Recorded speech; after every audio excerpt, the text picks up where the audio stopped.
इस वीडियो में हम जानेंगे कि आप अपनी HDFC मोबाइल बैंकिंग से किस तरह से पैसा ट्रांसफ़र कर सकते हैं और किस तरह से यहाँ पर अकाउंट ऐड किए जाते हैं। सबसे पहले अपने मोबाइल बैंकिंग को ओपन कर लेना है। ओपन करने के बाद आपको यहाँ पर अपना पासवर्ड फिल कर लेना है इस वाले कॉलम में, और इसके बाद आपको सिंपली लॉगिन कर देना है। लॉगिन करने के बाद आपके थोड़ा वेट करना है। जैसे ही आपकी आईडी लॉगिन होती है तो यहाँ पर आपके सामने कुछ ऑप्शन आते हैं, जैसे कि यहाँ पर आपका अकाउंट बैलेंस। इसके बाद सिंपली नीचे की ओर देखेंगे तो आपको यहाँ पर 6 ऑप्शन देखने को मिलते हैं, जिनमें एक ऑप्शन होता है मनी ट्रांसफ़र का। तो दोस्तों हमें क्या करना है, सबसे पहले ऑप्शन मिलेगा मनी ट्रांसफ़र का, तो इस पर क्लिक करना है। जैसे ही क्लिक करेंगे तो यहाँ पर दोस्तों आपके सामने कुछ इस तरह का ऑप्शन देखने को मिलेगा, जहाँ पर आपका फ्रॉम यानी कि जिस अकाउंट से आप पैसा ट्रांसफ़र करेंगे उसे हम फ्रॉम बोलते हैं, और जिसको पैसा ट्रांसफ़र करना चाहते हैं वो टू में आता है। मान लीजिए अगर आपने पहले से यहाँ पर ऐड अकाउंट कर रखा है तो आप यहाँ पर सर्च कॉलम पर क्लिक करेंगे और यहाँ से अकाउंट को सिलेक्ट कर सकते हैं। अगर आप बिल्कुल न्यू अकाउंट यहाँ पर सिलेक्ट करना चाहते हैं, ज्वाइन करना चाहते हैं, तो आपको यहाँ पर ऐड मैनेज पे पर क्लिक करना है। जैसे इस पर क्लिक करेंगे तो यहाँ पर कुछ टाइम वेट करना आपको। अब यहाँ पर दो ऑप्शन आपके सामने आते हैं, पहला है इंडिविजुअल और दूसरा है मर्चेंट। दोस्तों ज़्यादातर एक आपको इंडिविजुअल अकाउंट मिलते हैं। अगर आप किसी मर्चेंट को यहाँ पर पैसे ट्रांसफ़र कर रहे हैं तो आप मर्चेंट पर क्लिक करेंगे। तो चलिए हमें यहाँ पर सेविंग अकाउंट में पैसे ट्रांसफ़र करने हैं, तो इसके लिए हमें यहाँ पर एक ऑप्शन मिलेगा ऐड पे का, तो आपको सिंपली इस पर क्लिक करना है। जैसे क्लिक करते हैं तो अब यहाँ पर आपके सामने 3 ऑप्शन देखने को मिलेंगे। यहाँ पर आपको ऐड बैंक अकाउंट, इसके बाद इंडियन क्रेडिट कार्ड, और एक होता है कैश कार्ड। ठीक है, अगर आप किसी को अकाउंट पैसे ट्रांसफ़र करते हैं IFSC कोड लगाकर, तो आपको सिंपली यहाँ पर एक ऑप्शन मिलेगा बैंक अकाउंट यानी कि अकाउंट नंबर लगाकर पैसे सेंड करने का। आपको इस पर क्लिक करना है। क्लिक करने के बाद अब यहाँ पर आपको सामने अकाउंट कैटेगरी आ जाती है कि आप किस तरह के अकाउंट कैटेगरी यहाँ पर चॉइस करना चाहते हैं।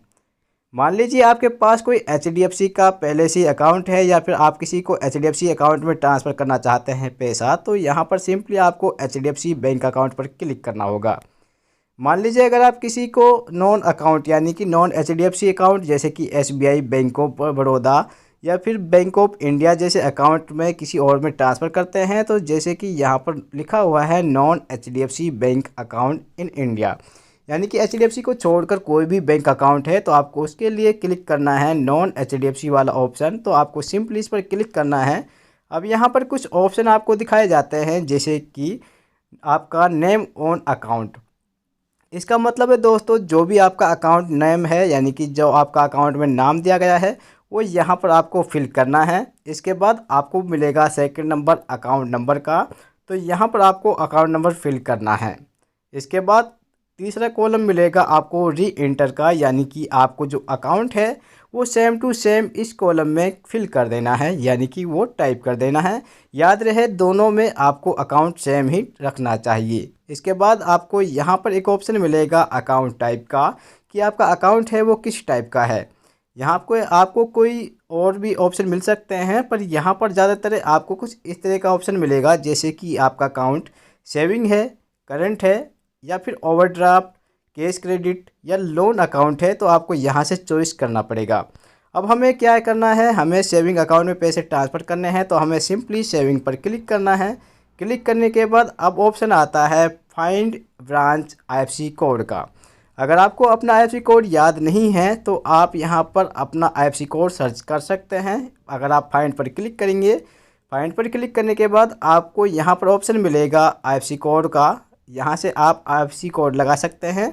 जैसे कि मान लीजिए आपका IFSC कोड याद है आपको, तो IFSC कोड यहाँ पर दर्ज करेंगे। इसके बाद अगर आपको IFSC कोड याद नहीं है तो आपको यहाँ पर अपना बैंक का नाम और उसकी ब्रांच है जो, यानी कि कौन सी सिटी में आपकी ब्रांच है, वो यहाँ पर आपको सर्च कर लेनी है। मान लीजिए मुझे अपनी बैंक का एड्रेस याद है, यानी कि IFSC कोड याद है, तो मैं क्या करूँगा, यहाँ पर IFSC कोड्स को टाइप कर लेता हूँ। अब जैसे ही आप अपना अकाउंट का IFSC कोड यहाँ पर फिल कर लेते हैं, तो यहाँ पर एक ऑप्शन मिलेगा आपको फाइंड का। आपको फाइंड पर क्लिक करना है। क्लिक करने के बाद जो भी आपका अकाउंट है उसका जो IFSC कोड लगाने के बाद आपकी ब्रांच ऑटोमेटिक यहाँ पर आ जाती है। अब यहाँ पर एक ऑप्शन मिलेगा सिलेक्ट का, तो आपको इस पर सिंपली सिलेक्ट पर क्लिक कर देना है। तो आप देखेंगे कि आपका ब्रांच अकाउंट का एफसी कोड यहाँ पर सिंपली दर्ज हो चुका है। अब इसके बाद आपको यहाँ पर कंटिन्यू पर क्लिक कर देना है। कंटिन्यू पर जैसे ही क्लिक करेंगे तो आगे आप बढ़ जाते हैं। ये अकाउंट आपको फिल कर लेने हैं। अब बात करते हैं कि अकाउंट को लिंक होने के बाद आपको किस तरह से अपने अकाउंट से पैसे ट्रांसफ़र करने हैं किसी और बैंक के अंदर। तो आपको यहाँ पर आ जाना है। इसके बाद यहाँ पर आपके अकाउंट हैं जो यहाँ पर इस तरह से दिखाई देते हैं। सिंपली आपको क्या करना है, इस पर क्लिक करना है। क्लिक करने के बाद सारे अकाउंट की डिटेल यहाँ पर आपके सामने आ जाती है और एक ऑप्शन मिलता है ट्रांसफ़र का। ठीक है, आप चाहें तो इस अकाउंट को डिलीट भी कर सकते हैं। अगर गलत हो चुका है तो सिंपली आपको ट्रांसफ़र पर क्लिक करना है। ट्रांसफ़र क्लिक करने के बाद आपके सामने कुछ इस तरह का इंटरफेस आ जाता है। अब यहाँ पर जितना भी अकाउंट आपको यहाँ पर फिल करना है, मान लीजिए हमें यहाँ पर 100-200 रुपये इस तरह से ट्रांसफ़र करने हैं, तो आपको यहाँ पर फिल कर देने हैं। फिल करने के बाद अब यहाँ पर आपके सामने मोड आता है कि आप इसे IMPS या NFT करना चाहते हैं। अब IMPS क्या होता है, ये क्या होता है कि इमीडिएटली आपके अकाउंट में पैसे ट्रांसफ़र हो जाते हैं। आपको कुछ ही सेकंड लगेंगे, आपके अकाउंट में पैसे ट्रांसफ़र हो जाते हैं। अगर आप NFT यूज करते हैं तो दोस्तों यहाँ पर आपको 1 घंटा 2 घंटा या 3 घंटे का टाइम भी लग सकता है।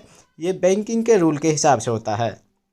ठीक है, सिंपली आपको हमें क्या करना है, हमें IMPS करना है। तो IMPS पर क्लिक करेंगे और यहाँ पर आपको रिमार्क पर कुछ भी लिख देना है या फिर आप इसे खाली भी छोड़ सकते हैं। इसके बाद आपको यहाँ पर एक ऑप्शन मिलेगा कंटिन्यू का। सिंपली आपको कंटिन्यू पर क्लिक करना है। इस पर पे लिख देते हैं। पे लिखने के बाद आपको कंटिन्यू पर क्लिक करना है। जैसे कंटिन्यू पर क्लिक करेंगे तो यहाँ पर आपके सामने अकाउंट का कुछ इस तरह से डिटेल दिखाई देता है कि आप कितना अकाउंट यहाँ पर यानी कि पैसा सेंड कर रहे हैं और कुछ डेट यहाँ पर आ जाती हैं। इसके बाद एक ऑप्शन आता है आपको आई एक्सेप्ट का कि आप यहाँ पर इसकी टर्म्स एंड कंडीशन को एक्सेप्ट कर लीजिएगा।